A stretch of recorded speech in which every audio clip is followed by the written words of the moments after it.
Paul and Silas, the Bible says, had come to talk to the Philippians, because a vision of a man speaking came to Paul while he was sleeping.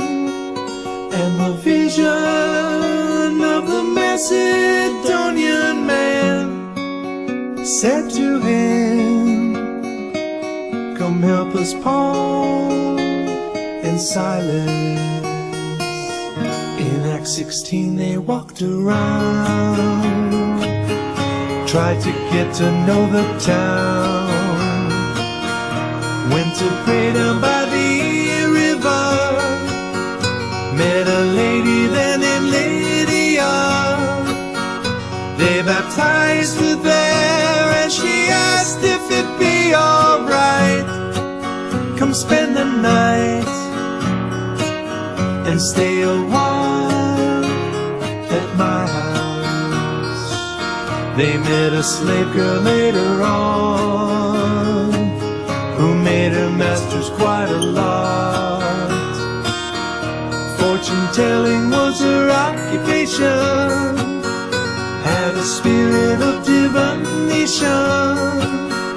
It was driven out when Paul said Jesus' name.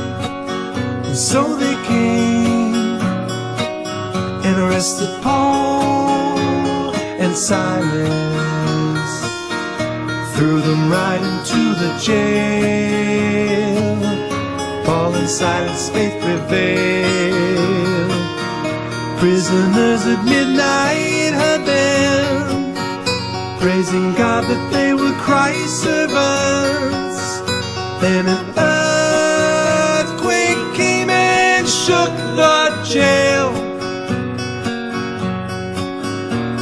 and let go from the sound Paul and Silas. And the jailer bowed and prayed, what must I do to be saved? And they said, believe in the Lord Jesus, and you will receive His forgiveness.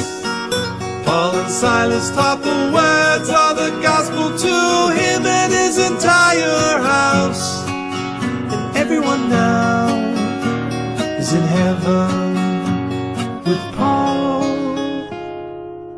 and Silas.